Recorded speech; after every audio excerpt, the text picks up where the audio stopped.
इस वीडियो में हम बात करेंगे कि ट्रांसफार्मर की वोल्टेज रेगुलेशन मालूम करने के लिए किस तरह से प्रैक्टिकल को परफॉर्म किया जाता है, कनेक्शन किस तरह से होते हैं और किस तरीके से हम इस टेस्ट को कैरी आउट करते हैं।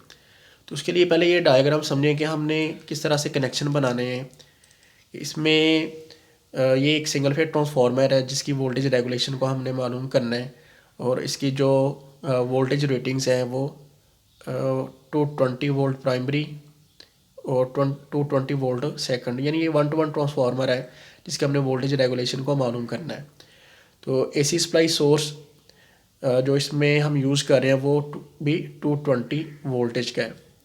क्योंकि सप्लाई सोर्स और ट्रांसफार्मर की इनपुट रेटिंग सेम है इसलिए हम इसमें रेगुलेटिंग ट्रांसफार्मर इस्तेमाल नहीं कर रहे। हाँ, अगर ये डिफरेंट हो यानी ट्रांसफार्मर की वोल्टेज रेटिंग प्राइमरी की सप्लाई वोल्टेज से कम हो तो फिर हमें लाजमी तौर पे रेगुलेटिंग ट्रांसफार्मर को इस्तेमाल करना पड़ता है। तो इसमें double pole single throw switch है जिसके ज़रिए सप्लाई को ऑन ऑफ करेंगे और फ्यूज़ लगाने का मकसद है कि शॉर्ट सर्किट करंट या ओवरलोड करंट की वजह सूरत में ये मेल्ट होकर सर्किट को डिस्कनेक्ट करें। अब इसमें एक वोल्ट मीटर को सप्लाई के पैरेलल में लगाया जाता है जो ये चेक करता है कि ट्रांसफार्मर की प्राइमरी को कितने वोल्टेज अप्लाई किए जा रहे हैं। एक वोल्ट मीटर को सेकेंडरी के पैरेलल में लगाया जा रहा है। ये दो कंडीशंस में रीडिंग्स हम इसकी लेंगे। एक वो कंडीशन जब ये लोड ऑफ होगा उस वक्त जो V2 की रीडिंग होगी उसको हम कहते हैं कि ये V2 नॉट है, यानी नो लोड पे सेकेंडरी टर्मिनल वोल्टेज है। और जब हम ट्रांसफार्मर पे लोड डाल देंगे तो उस वक्त जो V2 की रीडिंग होगी उसको हम कहते हैं कि ये V2 है, यानी on load secondary voltage of transformer. इसमें तीन तरह के लोड्स लगा के हम वोल्टेज रेगुलेशन को मालूम करेंगे, रेजिस्टिव लोड, इंडक्टिव लोड और कैपेसिटिव लोड। और हर लोड पे देखेंगे कि रेगुलेशन क्या आती है, उसमें जो वोल्टेज है वो उसमें क्या चेंज आती है। तो ग्रेजुअली पहले तो हम ये करेंगे कि पहले रेजिस्टिव लोड को ऑन करके रेगुलेशन को मालूम करेंगे, उसके बाद इंडक्टिव लोड, उसके बाद कैपेसिटिव लोड और उसके बाद मिक्स करके रेगुलेशन को मालूम करेंगे। अम्पेयर मीटर का मकसद ये है कि जब हम ट्रांसफार्मर को ऑन लोड करेंगे यानी लोड डालेंगे तो उस वक्त ट्रांसफार्मर की जो करंट रेटिंग है यानी जो ट्रांसफार्मर की सेकेंडरी में करंट चलेगी वो उसकी रेटेड करंट से ज़्यादा नहीं होनी चाहिए, वो हमें एम्पेयर मीटर बता रहा होगा। दूसरा ये है कि इससे हमें ये भी पता चलेगा कि ट्रांसफार्मर अभी कितने % लोड पे काम कर रहा है। मसलन ये है कि पहले हम देखते हैं कि इस ट्रांसफार्मर की सेकेंडरी करंट जिस पे हमने लोड डालना है उसकी रेटेड वैल्यू क्या है। लेट्स सपोज कि वो 0.25 एम्पेयर है। तो जब हम ट्रांसफार्मर पे लोड डालेंगे तो उस वक्त ये जो रीडिंग है ये 0.25 से ज़्यादा नहीं होनी चाहिए। जब 2.25 रीडिंग ये जाहिर करेगा इट मीन्स कि उस वक्त ट्रांसफार्मर फुल लोड पे है। अगर हम इतना लोड डालते हैं कि इस एम्पेयर मीटर की रीडिंग इस 0.25 का हाफ यानी 0.125 है तो इट मीन्स के ट्रांसफार्मर अभी हाफ लोड पे काम कर रहा है। यानी कि हमने रेगुलेशन जो मालूम करनी है, फुल लोड रेगुलेशन भी मालूम कर सकते हैं, हाफ लोड भी मालूम कर सकते हैं, किसी भी लोड पे रेगुलेशन को मालूम किया जा सकता है। तो चले हम कोशिश करेंगे कि तकरीबन मैक्सिमम लोड पे ट्रांसफार्मर की डिफरेंट टाइप्स ऑफ लोड पे रेगुलेशन को मालूम करें।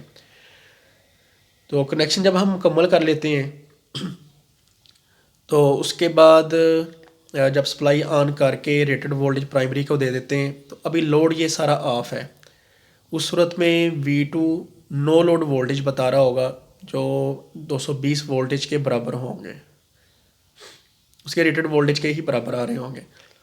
अब हमने रेजिस्टिव लोड को ऑन करना है। जब रेजिस्टिव लोड को ऑन करेंगे तो लोड को, ये चेंजेबल लोड है, लोड को ज़्यादा करेंगे यहाँ तक कि जो एम्पेयर मीटर है वो रेटेड करंट या इसके करीब करीब करंट को उसकी रीडिंग को जाहिर करें। क्योंकि हमने रेटेड वोल्ट जो है रेटेड करंट इसमें से गुजर रही है, हमने इतना लोड डाल दिया कि ये रीडिंग शो कर रहा है 0.25 एम्पेयर।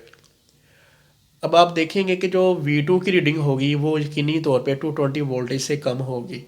उसकी रीज़न ये है कि जब ट्रांसफार्मर पे रेजिस्टिव लोड डाला जाता है तो उस लोड की रेजिस्टेंस की वजह से ट्रांसफार्मर में जो है वो वोल्टेज ड्रॉप हो जाते हैं। फ़र्ज़ कर लें कि इस वक्त जो हमारी रीडिंग आ रही है वो 210 वोल्ट है, ये हम परफॉर्म कर रहे हैं रेजिस्टिव लोड पे।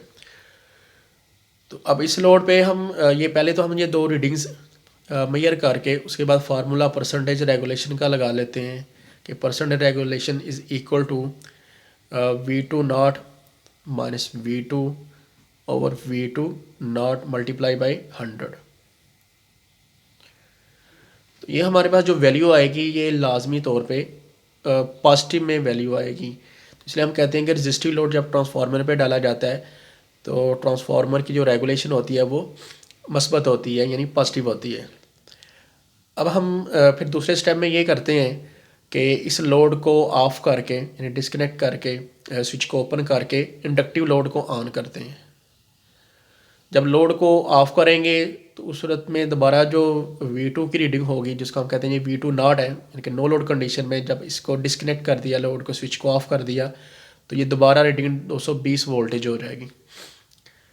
अब हम जब इंडक्टिव लोड को ऑन करेंगे और लोड को ग्रेजुअली बढ़ा के हम उसको फुल लोड पे लेके जाएंगे, 0.25 एम्पेयर मीटर बता रहा होगा, तो उस वक्त जो V2 की रीडिंग होगी वो 220 से कम आएगी, बल्कि 210 से भी कम आएगी। लेट्स सपोज कि 200 वोल्टेज आ रहे हैं, तो इसमें देखें कि अब ये वोल्टेज आ रहे हैं, करंट तो हम सेम रहने दे रहे हैं। करंट 0.25 एम्पेयर पहले थी, अभी 0.25 एम्पेयर है। तो यहाँ पे वोल्टेज ये बता रहा है 200, यहाँ पे बता रहा था उतनी ही करंट पे 210 वोल्ट बता रहा था। तो इंडक्टिव लोड पे ज़्यादा ड्रॉप्स होते हैं। उसकी रीज़न ये होती है कि जब ट्रांसफार्मर पे इंडक्टिव लोड डाला जाता है तो रेजिस्टेंस और इंडक्टेंस दोनों की वजह से ड्रॉप्स होते हैं। तो ये वजह है कि इंडक्टिव लोड पे जो रेगुलेशन है वो as compare to resistive load मज़ीद बढ़ जाती है, यानी वोल्टेज ड्रॉप बढ़ जाते हैं। तो इस सूरत में जब हम रेगुलेशन को कैलकुलेट करेंगे उसी फार्मूला से, यानी V2 not minus V2 over V2 not multiply by 100, इस सूरत में भी जो वैल्यू आएगी रेगुलेशन की वो पॉजिटिव वैल्यू होगी, लेकिन रेजिस्टेंस की वैल्यू से ज़्यादा आएगी। अगर यहाँ पे 5 आ रही है तो 5 से ज़्यादा आएगी। अब अगर हम इस लोड को डिस्कनेक्ट कर देते हैं तो दोबारा जब हम रीडिंग देखेंगे तो V2 नॉट की रीडिंग आ रही होगी 220 वोल्ट, क्योंकि हमने लोड को डिस्कनेक्ट कर दिया है और जो वोल्टेज है वो नो लोड वोल्टेज के बराबर आ गए। अब हम कैपेसिटिव लोड को ऑन करके यहाँ तक बढ़ाते हैं कि जो एम्पेयर मीटर है वो रेटेड करंट को शो कर रहा होता है। तो इस सूरत में जो V2 की रीडिंग आएगी वो लाजमी तौर पे 220 से ज़्यादा आएगी, यानी वोल्टेज बढ़ जाएंगे। 240 वोल्टेज हम एक फर्जी रीडिंग ले रहे हैं। इसकी रीज़न ये होती है कि जो कैपेसिटिव लोड है वो चार्ज स्टोर करने वाला आला होता है कैपेसिटर, तो वो वोल्टेज को बढ़ा देता है, बूस्ट अप कर देता है, तो जो टर्मिनल वोल्टेज हैं वो बढ़ जाते हैं।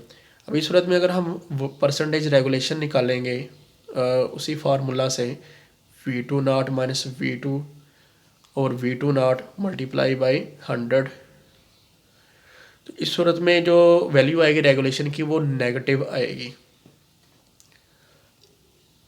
नेगेटिव वैल्यू आएगी, उसकी रीज़न ये है कि V2 अगर हम यहाँ पे लगाते हैं 220 माइनस 240, तो ये -20 डिवाइडेड बाई 220 मल्टीप्लाई बाई 100, तो ये माइनस में आएगा।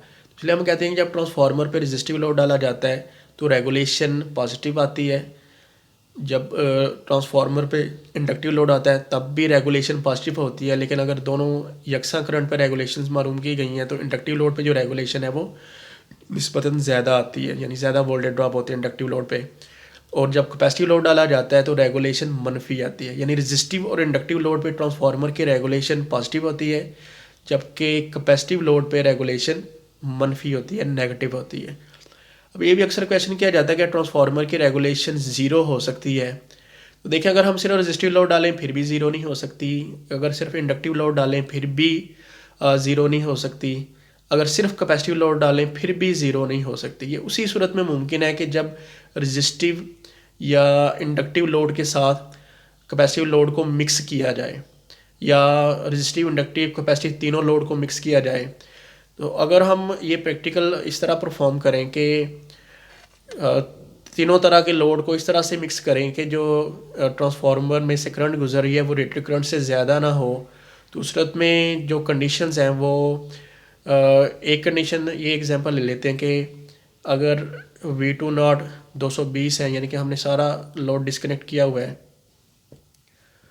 तो अगर लोड को मिक्स करें तो डिफरेंट रीडिंग्स हो सकती हैं, 220 के बराबर भी आ सकता है अगर हमने तीनों लोड को मिक्स किया है, कि जो इंडक्टिव लोड रेजिस्टिव लोड की वजह से ड्रॉप्स हैं, कैपेसिटी लोड उसकी कंपनसेशन कर देता है, तो रेगुलेशन ज़ीरो भी आ सकती है, जो कि एक आइडियल कंडीशन होती है।